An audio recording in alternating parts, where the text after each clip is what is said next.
बिस्मिल्लाहिर्रहमानिर्रहीम अस्सलाम वालेकुम। मैं हूं हस्साम रहमान और आज हमारा टॉपिक है प्लाज्मा मेम्ब्रेन। इसको हम सेल मेम्ब्रेन भी कहते हैं, साइटोप्लाज्मिक मेम्ब्रेन भी कहते हैं और प्लाज्मा लेमा भी कहते हैं।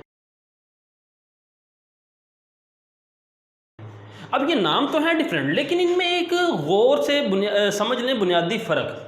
प्लाज्मा मेम्ब्रेन और सेल मेम्ब्रेन में फ़र्क क्या है? आमतौर पर हम इसको एज ए सिनोनिम इस्तेमाल करते हैं, लेकिन इसमें फ़र्क ये है कि अगर हम बात करें ना सेल के बाहर वाली मेम्ब्रेन प्लस ये जो सेल के अंदर ऑर्गेनेलिज हैं उनकी मेम्ब्रेन, मसलन माइटोकॉन्ड्रिया की मेम्ब्रेन, एंडोप्लाज्मिक रेटिकुलम की मेम्ब्रेन, गोल्जी ऑपरेटस की मेम्ब्रेन, इन अंदरूनी ऑर्गेनेलिज की मेम्ब्रेन और बाहर वाली सेल मेम्ब्रेन, कोलेक्टिवली इनको हम कहते हैं सेल मेम्ब्रेन। और जब हम बात करते हैं प्लाज्मा मेम्ब्रेन की तो इसका मतलब है सिर्फ और सिर्फ बैरूनी मेम्ब्रेन जो बाहर सेल के बाहर मौजूद है, सिर्फ उसकी बात करते हैं हम फिर। तो ये प्लाज्मा मेम्ब्रेन जो सी है इसकी डेफिनेशन आप ग्लॉसरी के पेज नंबर 12 से भी कर सकते हैं। It's a thin layer consist of lipid bilayer and protein and small amount of carbohydrates. ये ग्लॉसरी से भी आप इसकी डेफिनेशन कर सकते हैं। तो कहता है कि इट्स आउटर मोस्ट बाउंड्री, ये सबसे बैरूनी बाउंड्री है। हाँ, प्लांट सेल में सेल मेम्ब्रेन के बाहर सेल वॉल भी मौजूद होती है, लेकिन एनिमल सेल में सिर्फ सेल मेम्ब्रेन है। हम बात करते हैं इसकी कंपोजिशन की, यानी ये किस चीज़ से मिलकर बनी होती है।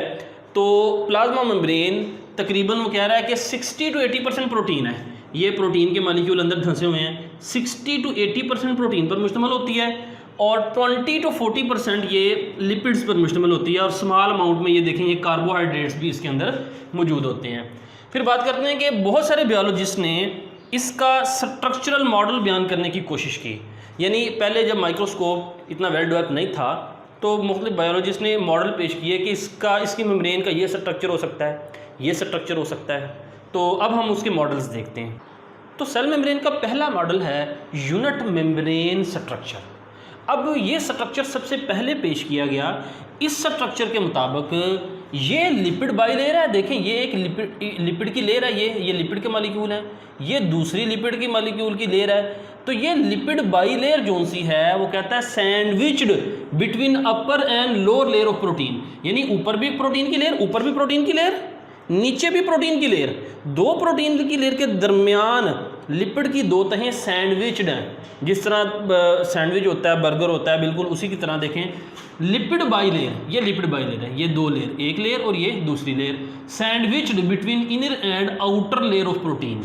ये सैंडविच्ड है, ये आउटर लेयर प्रोटीन, ये आउटर और ये इनर, इन दोनों लेयर्स के दरमियान ये लिपिड बाइलेयर सैंडविच्ड है। और वो कह रहा है कि ये तमाम cellular present in all cellular organelles, यही स्ट्रक्चर तमाम ऑर्गेनेलिज के अंदर मौजूद है। मसलन ये जितने भी ऑर्गेनेलिज की मेम्ब्रेन है, mitochondria, Golgi apparatus, endoplasmic reticulum, इन तमाम में यही स्ट्रक्चर मौजूद है। लेकिन बाद में पता चला, modern technology revealed, modern technology ने बताया that structure is not correct, ये स्ट्रक्चर सही नहीं है। लेकिन इस स्ट्रक्चर में देख लें कि ये जो प्रोटीन मॉलिक्यूल और यानी ये नीचे वाली लेयर है और जो ऊपर वाली लेयर है जिसके अंदर ये है हाइड्रोफिलिक जोन, यानी ये वाला हिस्सा और ये वाला हिस्सा, ये हाइड्रोफिलिक जोन है। हाइड्रोफिलिक का मतलब है कि ये वाटर रिपेलेंट है, ये पानी को पसंद नहीं करता। हाइड्रोफिलिक और हाइड्रोफोबिक की डेफिनेशन ग्लॉसरी के पेज नंबर 7 पे भी लिखी हुई है, वहाँ से आप कर लीजिए। ये दरमियान वाला हिस्सा जो सा ये हाइड्रोफोबिक जोन, सॉरी हाइड्रोफाइल कहते हैं वाटर लविंग, तो हाइड्रोफिलिक जोन ये वाटर लविंग जोन है, जबकि हाइड्रोफोबिक ये वाटर रिपेलेंट है, ये वाटर को पसंद, पानी को पसंद नहीं करता। इसी वजह से ये जो हाइड्रोफोबिक जोन है ये दरमियान में मौजूद है, इसके ऊपर और नीचे प्रोटीन की लेयर्स हैं। अब हम बात करते हैं फ्लूइड मोज़ेक मॉडल की।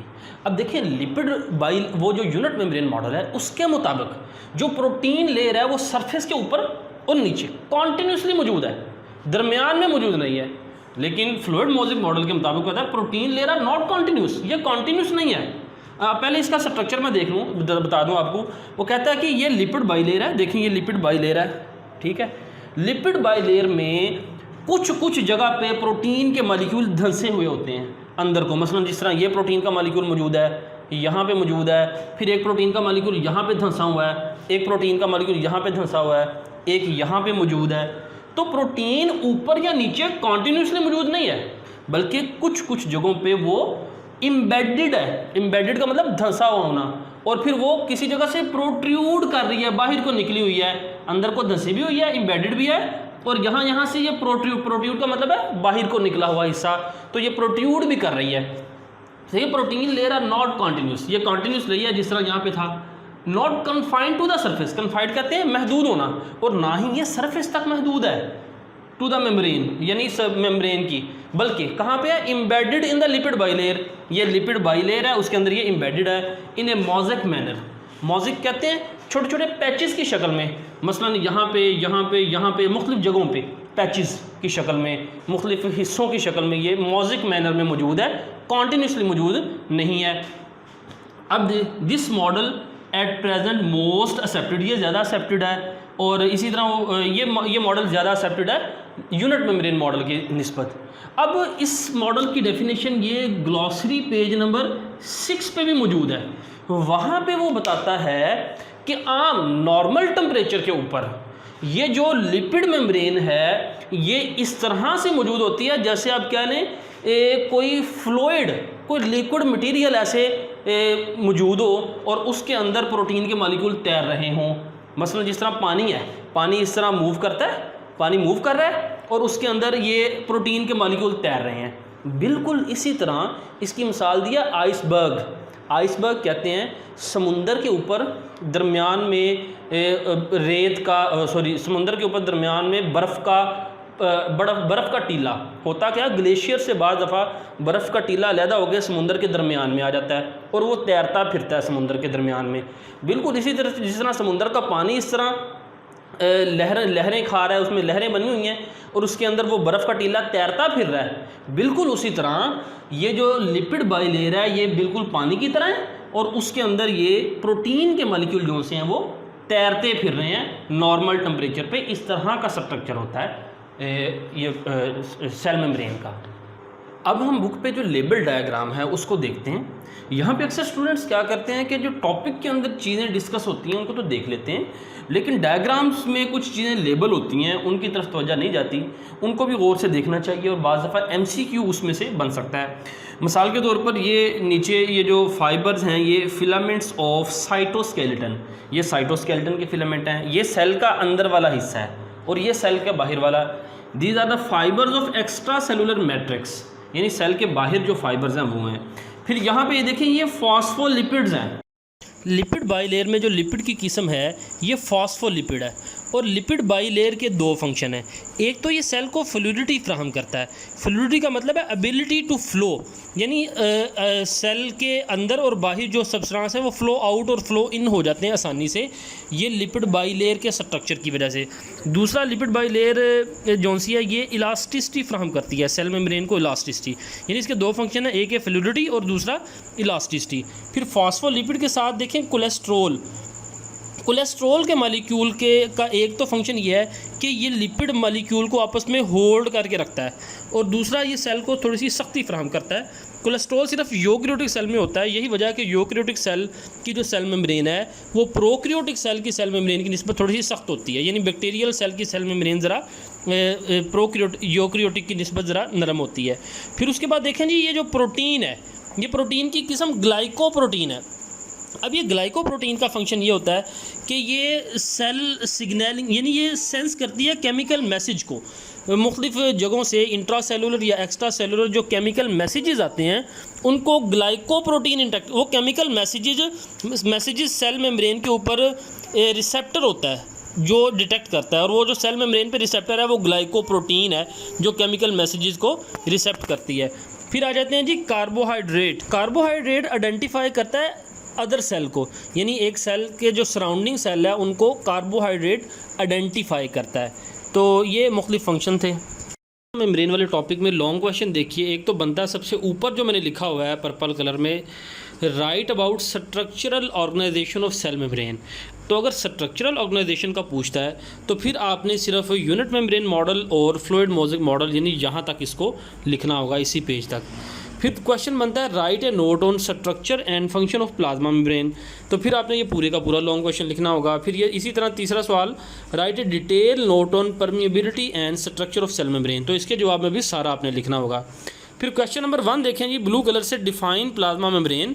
इसके जवाब में आपने ये ग्लॉसरी पेज नंबर 12 पे इसका जवाब है, वहाँ से कर लीजिएगा। या सिंपल सी इसकी डेफिनेशन है, plasma membrane consist of lipid bilayer in which protein molecules are embedded. फिर दूसरा सवाल है, what is the chemical composition of plasma membrane. इसका जवाब नंबर 2 से नंबर 2 तक देंगे। तीसरा सवाल है जी, what is unit membrane model of plasma membrane and draw it. तो ये इसका जवाब यहाँ से लेकर आप ये नंबर 3 से नंबर 3 तक देंगे, और इसका जवाब आप ग्लॉसरी के पेज नंबर 2 से भी कर सकते हैं। और इसको ड्रा किस तरह से करना है, ये जो नज़र आ रही है 3D डायग्राम, इस तरह से ड्रा नहीं करना आपने, सिंपल सी सादा सी आपने 30 सेकंड के अंदर आप इसको ड्रा कर सकते हैं। मैं इसको ड्रा करने का तरीका की वीडियो अलहदा से बनाऊँगा और उसका लिंक मैं डिस्क्रिप्शन में दे दूँगा, तो वो भी आप देख लीजिएगा। फिर क्वेश्चन नंबर 4 है, what is fluid mosaic model of cell membrane and draw it. तो इसको भी आपने, ये बोर्ड में इसी तरह सवाल आया हुआ है, ये दरअसल बोर्ड में आया हुआ है, यूनिट मेम्ब्रेन वाला ड्रा करने के बारे में नहीं आया, लेकिन अगर ये आया तो वो भी बोर्ड में आ सकता है। तो इसका जवाब ये नंबर 4 से नंबर 4 तक, और ग्लॉसरी पेज नंबर 6 पे भी इसको देख लीजिएगा। ये ग्लॉसरी मैं इस वजह से मेंशन कर देता हूँ कि बाज़ दफ़ा MD CAT के अंदर ग्लॉसरी के अंदर से MCQs बन जाते हैं, तो स्टूडेंट कन्फ्यूज़ हो जाते हैं कि ये स्टेटमेंट जो सी है वो कहाँ से आ गई, तो वो बुक के अंदर से ही होती है स्टेटमेंट। फिर क्वेश्चन नंबर 5 है जी, what are 2 models of membrane structure with respect to location of lipid and protein. तो इसमें ये दोनों मॉडल ऊपर वाले फ्लूइड मोज़ेक मॉडल और यूनिट मेम्ब्रेन मॉडल ही आएंगे। तो एक दफ़ा फिर दोबारा देख लीजिए। ये था आज का लेक्चर, मिलते हैं अगले लेक्चर के साथ। अस्सलामु अलैकुम वरहमतुल्लाहि वबरकातुहू। सुब्हानकल्लाहुम्मा व बिहम्दिका अशहदु अल्ला इलाहा इल्ला अंता अस्तगफिरुका व अतूबु इलैक।